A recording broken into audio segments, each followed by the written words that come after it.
mind for the activities of the hours and the days ahead. So, with what kind of mindset are you proceeding into activities this week? So, I'll give you some examples so that you know how to prepare accordingly. Because in this week, in every of your interaction, in every of your endeavor, since you are living in a world of humans, you're going to come into relationship with some people, either officially at work or in your family and in different respects. So the mind and the mindset with which you operate counts a lot. That will govern your thoughts, your perception, your behaviors, which you now form the lifestyle with which you relate with them and with the environment around you.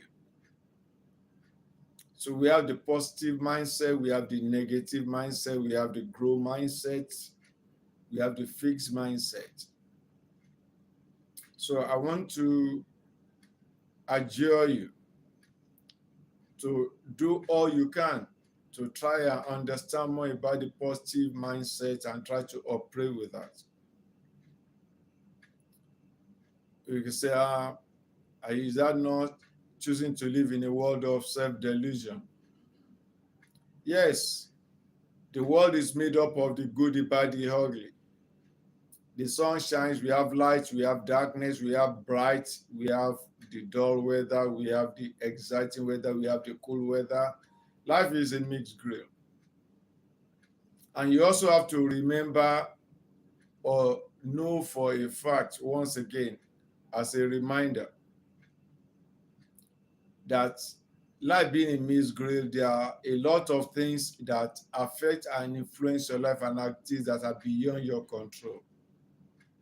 But there are certain actions and activities and materials that are within your control. The most important aspect for you to know what are the things within your control you can do about them, what you think about, what you talk about, what you do, how you move, a lot of these things are within your control. So you work with that. There will be challenges in life. Challenges strengthen us, challenges make us to grow. Challenges make us to become wiser, to become smarter. Because that's why they say necessity is the mother of invention. That is when a challenge comes up, and then you have to deal with that challenge to be able to progress to the next level of being. Then you have to think, what am I to do? How can I go about this and still be able to achieve your set goal? One of the goals in life that you want to be a happy person, you want to be a joyful person, you want to be an achiever, to be a value adder to lives, your own life, the life of your family, and the life of the people around you. You don't want to be a nuisance. Nobody likes to be a nuisance. Everyone will complain, hey, he has come again. What's this one you're doing? What are you talking about? You want to be a wise person. You want to talk wisely. You want to act wisely. You want to be an encourager. Those are some of the values that make us humans. So, but all this starts from how you and I perceive ourselves. Who am I? That's the self-concept. Then the self-esteem. From the little you have done, the much you've done and achieved, then what do you think you are still capable of doing? What are these you are capable of achieving? What things you are capable of doing to help others? So that's another aspect. So like I said earlier, challenges are part of life, failures are part of, mistakes are part of life. All you and I just have to do within our area of control is to reduce these challenges to the barest minimum. To reduce mistakes we make to the barest minimum, to try to subdue this challenge. You don't go to look for trouble. Trouble will always present itself. Like one storybook my child read when she was in school, primary and the elementary school. They say, trouble, trouble, trouble, trouble. It said, don't trouble, trouble, or else trouble will trouble you. And that's why they say, let sleeping dogs to lie. That is, when a dog is sleeping, Allah, but when you disturb it, you're looking for trouble. Or say, touching the tiger by the tail. So trouble will always abound. Trouble will always want to present itself. You are the one that will know. Thank you for reflecting with me on this Inuga reflection. Just share your own opinion, your own idea on operation of the mind. Well, let me give you an example of perception and self-concept.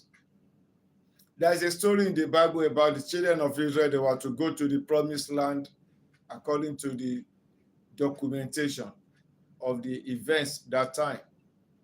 12 of them were chosen to go and spy out the land they were traveling to go and see how good is the land, what are the resources there, what can they do to get the best out of the land.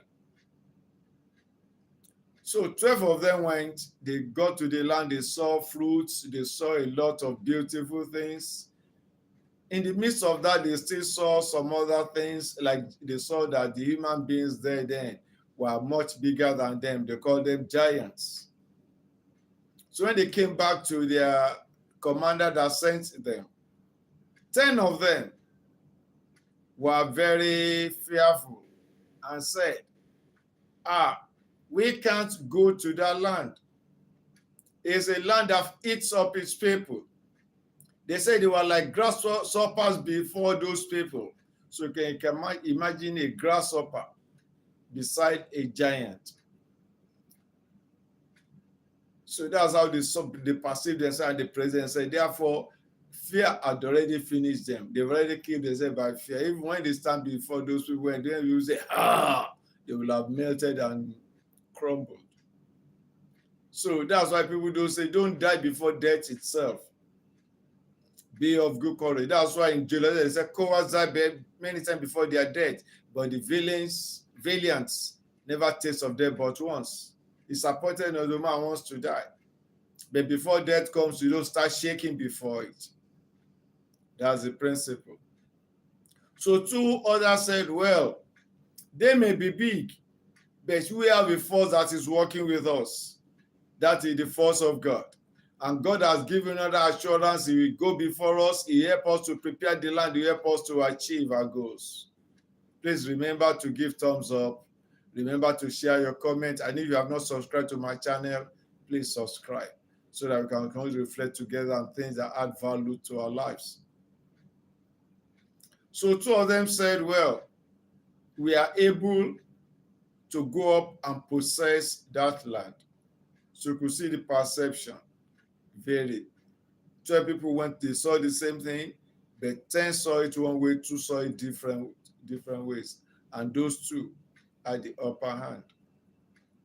They were able to achieve the goal of subduing the land many years later. Another good example which you may be aware of is the story of David and Goliath also in the Bible.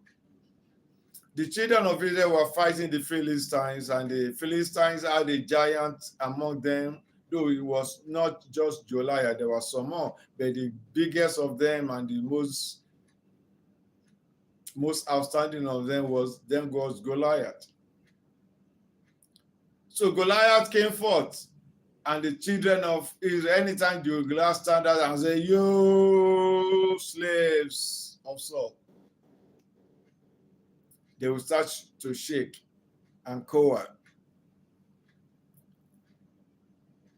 Anytime it came up, similar thing will repeat itself. But here came a little boy,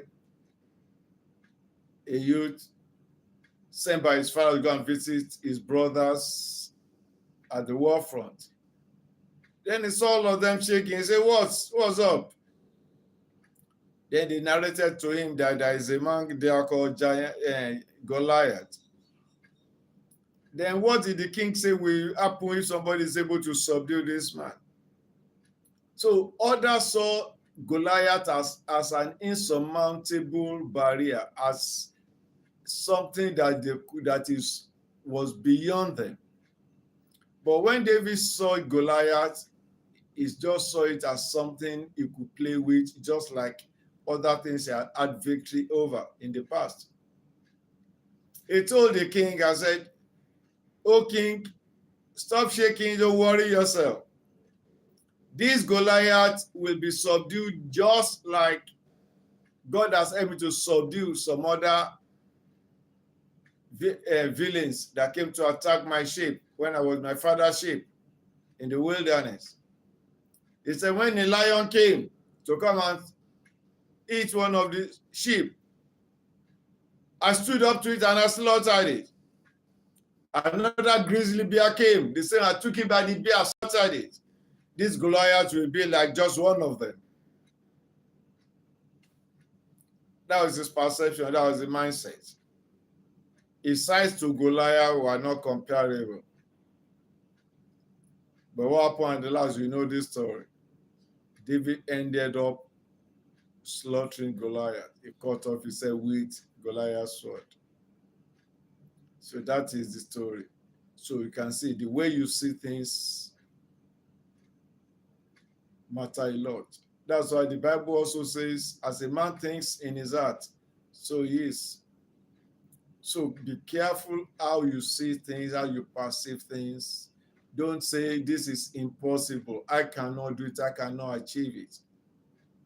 Like I used to say, and I'm fond of saying, when you look at a situation, you consider the parameters and say, if it is doable, then it's achievable. Some people have been, the Bible says there's nothing new under the sun. All you need to do is to be able to sit down and rationalize. And that's why most of the thing running now is critical thinking. Think critically. There's no problem without a solution. There's no challenge, a problem that has no way out, no way around it. It may take time. It may take some process, but there's nothing that is not doable. Many, many years ago, who would have thought that man would be able to go to the moon, go beyond the skies? The moon that is hundreds of thousands of miles away. Who would have thought that man would have been able to fly? But here it is. We have the submarine, we have all these things. That is the power of the mind. That's the power of the mind. If it is doable, it's achievable.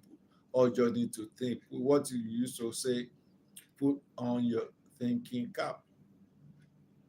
So watch your mind, watch your thoughts as you go. Like one verse of the Bible says, Philippians 4:8, whatever is true, whatsoever is good, whatever is of good report, if it has any virtue, if there's anything that is worthy of praise, think about those things. So don't allow people also around you to feed your mind with negative thoughts. So watch what you read, watch what you listen to, watch what you watch, and watch the kind of conversations you engage in. Watch the kind of people you associate with. Are they people that add value to your life, people that depreciate or think, or people that are impossibility thinkers? So that is the spirit. Then you have issue of mindset and willpower. Your mindset will enhance the strength of your willpower.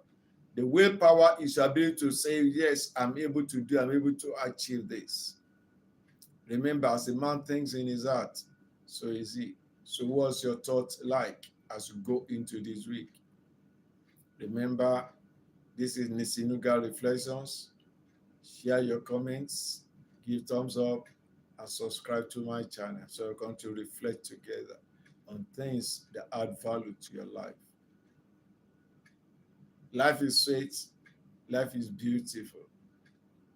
That's why God says, go and subdue the environment. The environment is there for us. The sun will shine, the rain will fall. You can't say it will not shine. Babe, you can't say because the rain is falling, you will not do anything. No, that's why we develop the umbrella. And so that you can, then we have so many other things you can do to deal with the rain. The rain does not stop you. The snow does not stop you from doing what you have to do. The also does not, so they have to do their own, then you do yours. Thank you once again for reflecting with me on this Senegal reflection. Wishing you a blessed week ahead.